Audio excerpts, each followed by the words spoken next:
जय श्री राधे कृष्णा। दोस्तों कैसे हैं आप लोग। दोस्तों इस साल नवरात्रि शारदीय नवरात्रि 22 सितंबर को पड़ रहे हैं और 2 अक्टूबर को विजयदशमी है। दोस्तों इस बार पूरे 9 नवरात्रे पड़ रहे हैं और आप लोग अच्छे से पूजा करिए। हर माता की पूजा का फल अलग होता है, हर माता की पूजा अलग होती है, हर 9 दिन की पूजा अलग की जाती है और अलग देवियों की पूजा की जाती है। ये 9 देवियों की पूजा कहलाती है। आप 9 दिन तक अच्छी तरह से माता की पूजा करिए। आइए जानते हैं कि 9 दिन तक जो पूजा होती है माता की उसकी तैयारी कैसे करें, और साथ ही ये भी जानते हैं कि जो मासिक धर्म से महिला हैं वो पूजा कैसे करें, यानी कि नवरात्रि में पूजा कैसे करें, कैसे व्रत रखें और क्या फल मिलेगा। तो आइए जानते हैं इन सब के बारे में। बने रहिए मेरे साथ वीडियो में, और अगर वीडियो पसंद आए तो आप लाइक और सब्सक्राइब जरूर करना और कमेंट करके जय माता दी जरूर लिखिए। आइए चलते हैं। दोस्तों इस साल अश्विन मास की शुक्ल पक्ष की प्रतिपदा तिथि के दिन शारदीय नवरात्रि आरंभ हो रहे हैं। इस नवरात्रि में विधिवत 9 दिन की दुर्गा माता की पूजा की जाती है। इन 9 रात्रियों में माता दुर्गा के 9 भिन्न भिन्न रूपों की विधिवत पूजा की जाती है, जिन्हें नव दुर्गा के नाम से जाना जाता है। इस उत्सव के 10वें दिन को विजयदशमी मनाई जाती है और जिसको दशहरा कहते हैं। इस साल की शारदीय नवरात्रि का समापन 2 अक्टूबर को होगा।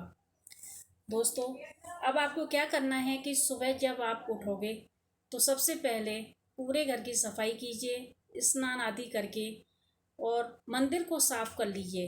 पूरा मंदिर को अच्छे से साफ़ कर लेते हैं और उस पर अच्छा नया कागज़ या कपड़ा बिछा करके मंदिर को नया बना लेते हैं। और जो भी तस्वीर हैं, जो मूर्तियां हैं, उनको भी आप अच्छे से चमका लीजिए, साफ़ कर लीजिए और बिल्कुल स्वच्छ एकदम से लगा के रख दीजिए।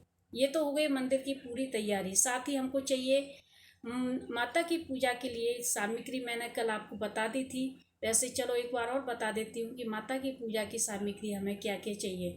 दोस्तों आइए जानते हैं कि सबसे पहले आप अपने माता रानी के लिए लाल रंग का फूल जरूर मंगाइए, क्योंकि माता रानी को लाल रंग के पुष्प बहुत पसंद है। और अगर आप चाहें तो पीले पुष्प, गेंदे के फूल, माला वगैरह आप अपनी इच्छा से ले सकते हैं, लेकिन साथ में लाल फूल, गुड़हल का फूल, गुलाब का फूल, जो भी आपको मिले वो लेकर आ जाइए माता रानी के लिए, ठीक है। अब आपको क्या करना है कि आपके घर में अगर कोई पट्टा है, पट्टा बोलते हैं लकड़ी का, या फिर चौकी हो, लकड़ी की चौकी हो, तो आप उसे अच्छे से धो लीजिए, अच्छे से पोंछ के सुखा लीजिए, उस पर लाल कपड़ा बिछा दीजिए। लाल कपड़ा नया कपड़ा होना चाहिए और उस पर बिछा के रख देना है, ठीक है। अब उसके बाद क्या करना है, हमें दुर्गे माता की मूर्ति लेनी है या तस्वीर लेनी है, तो उसको भी आप अच्छे से धो के पोंछ के बढ़िया तरह से वहाँ पर विराजमान कर दें माता रानी की तस्वीर को या मूर्ति को। फिर उसे जल से अभिषेक करें और माता रानी को चुंदरी उड़ावें। लाल रंग की चुंदरी जो होती है, माता के लिए चुंदरी उड़ावें, फूल माला पहनाएं उनको, और पूरा जो चौकी होती है उसको अच्छे से आप सजा लीजिए।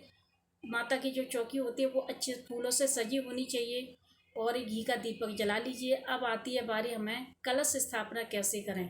दोस्तों कलश स्थापना के लिए आप या तो घर से लोटा ले सकते हो, लोटा का जैसे पीतल का लोटा, स्टील का लोटा, जैसे आपके घर में, या तांबे का लोटा ले सकते हैं, या फिर मिट्टी का कोई भी पात्र आप बाजार से लेकर के आ सकते हैं। और मिट्टी के पात्र में पानी भर करके उसमें ये अशोक के पत्ते या फिर आम के पत्ते 5 या 7 लगाकर रख दें, ठीक है। ये तो हो गई हमारी कलश की बात। अब इसके अंदर क्या डालते हैं, देखिए इसमें डालना पड़ता है हमें, एक तो सुपारी, कमलगट्टा, हल्दी की गांठ, आप एक एक करके डालिए सारी चीज़ें, और 1 रुपये का सिक्का, और कुछ जो अक्षत होते हैं यानी कि चावल होते हैं वो डालिए, और उसमें थोड़े से फूल डाल दीजिए, और उसमें आप थोड़ी रोली भी डाल दीजिए, ठीक है। ये सारी चीज़ें आप डालने के बाद उसे पान के पत्ते किनारे लगा करके, जैसे 5 या 7 पत्ते उस हिसाब से आप साइड कर लीजिए। उसके ऊपर भरी हुई कटोरी जो चावल की होती है, चावल टूटे ना हो इस बात का ध्यान रखें, चावल साजे हों, चावल भर के रख दीजिए। उसके ऊपर एक नारियल लें, नारियल जूट वाला नारियल लें, उसको आप लाल कपड़े यानी कि नया जो कपड़ा होता है लाल रंग का, उसको आप रुपए पैसे रख कर के कुछ भी, जैसे 10 20 21 जो भी आप जितने भी पैसे रखना चाहें उस कपड़े के ऊपर रख दीजिए। फिर उसको आप रोली से बांध दीजिए। समझ में आया? जैसे मैं बताती हूँ, आपको एक नारियल लेना है। नारियल में क्या होता है कि उसको लाल रंग के कपड़े से लपेटना है। उसके ऊपर हमको क्या करना है, 11 21 या 51 रुपये जितने भी होते हैं वो रख देने हैं। फिर उसके बाद हमें रोली जो मोली होती है, मोली उससे बांध लेना है नारियल को। उस नारियल को आप एक प्लेट में जो चावल रखे थे उसके ऊपर रखना है। यानी कि सबसे पहले हमें चौकी पर क्या चावल के दाने फैला लेने हैं। फिर उसके ऊपर हमें कलश या मिट्टी का पात्र जो भी है वो रख देना है। और उसके ऊपर हमें चावल से भरी हुई प्लेट रखनी है।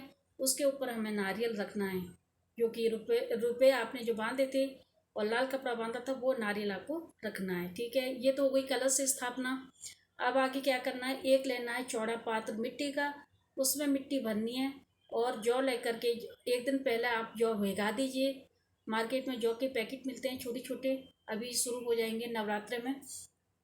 तो आपको क्या करना है, रात को भिगो के रख दिए जौ हमने, और फिर अगले दिन मिट्टी लेकर के जौ उसमें डाल दिए। सारे जौ उसमें डालने के बाद उसको अच्छे से माता रानी की चौकी के पास रख दीजिए साइड में दूसरी तरफ, और उसे ढककर रखिए। क्या होता है, कभी कभी चूहिया सारे जो चूहिया होती है वो जौ निकाल के ले जाती हैं और जौ हमारे अंकुरित नहीं हो पाते हैं।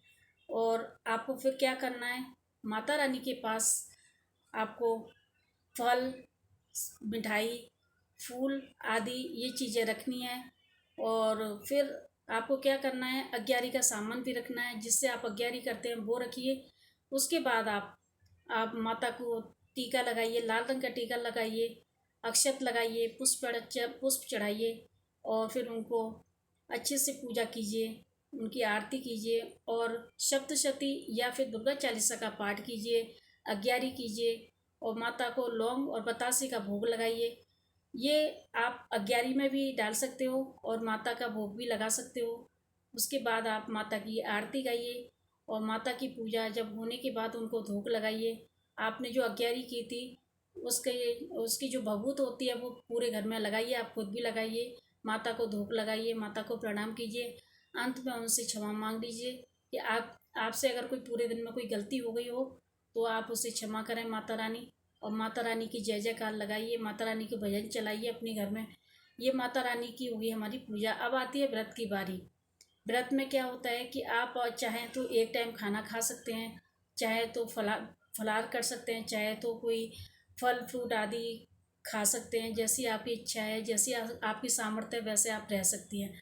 अब आती है जो मासिक धर्म से होती है उन स्त्रियों के बारे में बात कर लेते हैं कि वो कैसे पूजा करें। आइए जानते हैं दोस्तों। जो मासिक धर्म की स्त्रियां होती हैं, मानो आपने पूरी तैयारी कर ली थी, सारा सामान लेकर के आ गई थी और आप पूजा करने का आपको मौका नहीं मिल रहा है, तो आपको क्या करना चाहिए, मानसिक पूजा करनी चाहिए। मानसिक पूजा में क्या होता है कि अगर आपको सप्तशती या दुर्गा चालीसा का पाठ याद है तो आप पूजा पाठ न करके आप माता का पाठ कीजिए मनी मन में और मंत्र का जाप कीजिए मनी मन में, और दूर बैठ करके माता का जो भी पूजा हो रही हो उसको आप देखिए। माता की जो सामग्री होती है, जो भी पूजा पाठ का सामान होता है, आप उसको बिल्कुल भी मत लगाइए, उनको हाथ मत लगाइए। हाथ लगाने से क्या होता है, अशुद्ध हो जाता है, इस बात का आप ध्यान रखिए।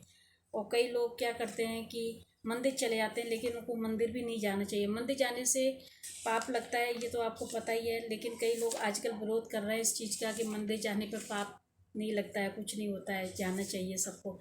लेकिन मेरा मानना यह है कि आप लोग मंदिर के, घर के मंदिर में भी नहीं जाएं और जो बाहर जो मंदिर होता है वहाँ पर भी बिल्कुल भी नहीं जाएं। ठीक है, और आप व्रत रख सकती हैं। आपने जो संकल्प किया है, आप उस संकल्प किया है आप उसे पूरा कर सकती हैं माता के 9 दिन तक। अगर बीच में जैसे आपका पीरियड मतलब बंद हो जाता है तो आप पूजा कर सकती हैं, ऐसा कुछ नहीं है कि नहीं कर सकते। और आप आराम से व्रत रखिए, माता की पूजा आराधना कीजिए मनी मन में और दूर बैठ के ही कथा सुनिए। लेकिन कभी भी माता को स्पर्श, चरण स्पर्श मत कीजिए, माता को मत छूइए, तस्वीर को मत छूइए, मूर्ति को मत छूइए, क्योंकि ये अशुद्ध हो जाती है, आप अपवित्र हैं। तो इस बात का ध्यान रखिए। कई लोग इस चीज़ को बहुत इग्नोर कर रहे हैं, लेकिन ये गलत है। आप देख रहे हैं सब जगह कि जहाँ पर तीर्थ के लिए सब लोग जाते थे, आज सारे कपाट बंद हैं। क्यों? क्योंकि लोग घूमने जाते थे, किसी भी अवस्था में चले जाते थे। आप इस बात को मानिए। जैसे जैसे आज केदारनाथ बंद है, बद्रीनाथ बंद है, मतलब काशी धाम बंद है, अमरनाथ रहा बंद है, सब बंद है। अब ये क्यों बंद है? क्योंकि लोग टूरिस्ट के रूप में जाते हैं, न कि भक्ति के रूप में।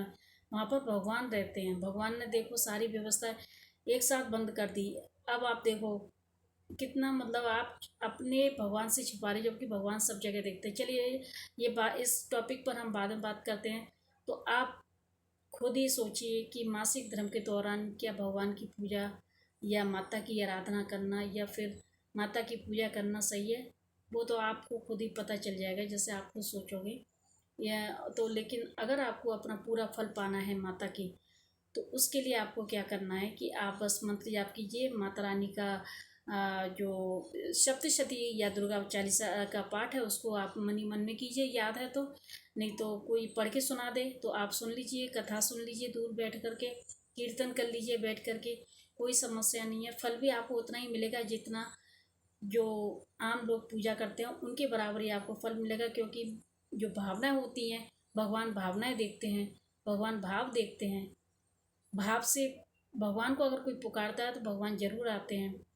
और ऐसी बात नहीं है कि आपकी पूजा सफल नहीं हुई। पूजा आपकी 100% सफल होगी, आप चिंता मत करिए बिल्कुल भी। और सभी को नवरात्रि की बहुत बहुत शुभकामनाएं दोस्तों। अगर कोई भी गलती हो गई हो तो मुझे भी माफ़ कर देना। और माता रानी का जो आशीर्वाद है आप सभी को मिले, आपके जीवन में खुशियाँ आएँ। और आप सभी लोग अच्छे से तैयारी कर लीजिए। माता रानी का जो बंदर बांध होता है वो भी लगाइए।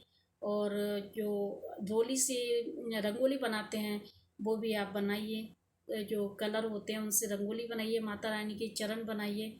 इस तरह से आप मैया की घर की सजावट, मतलब मैया के आने का जो आपके मन में भाव है, उस भाव से आप माँ का स्वागत करिए। माँ के जो जैसे आपकी खुशी करती है वैसे ही आप करिए। अच्छे अच्छे बंदर बांध मंगाइए, फूलों से सजाइए घर को। तो माता रानी अति प्रसन्न होंगी, आपकी सभी इच्छाएं पूरी करेंगी। और अगर अगर आपको पीरियड आ भी गया है, पहला दिन है, कोई बात नहीं, आप आराम से मन से माता रानी को याद कर सकती हैं। माता रानी हर जगह विराजमान है, वो सबको देखती हैं, सबकी प्रार्थना सुनती हैं। तो दोस्तों समय बहुत कम है, इसीलिए मैं ये वीडियो अब बंद करती हूँ। और सभी को राधे राधे, जय श्री कृष्णा। और जन्माष्टमी पर और भी कोई, सॉरी, ये नवरात्रि पर अगर कोई भी गलती होती है तो मुझे माफ़ करना। सभी को जय श्री कृष्ण।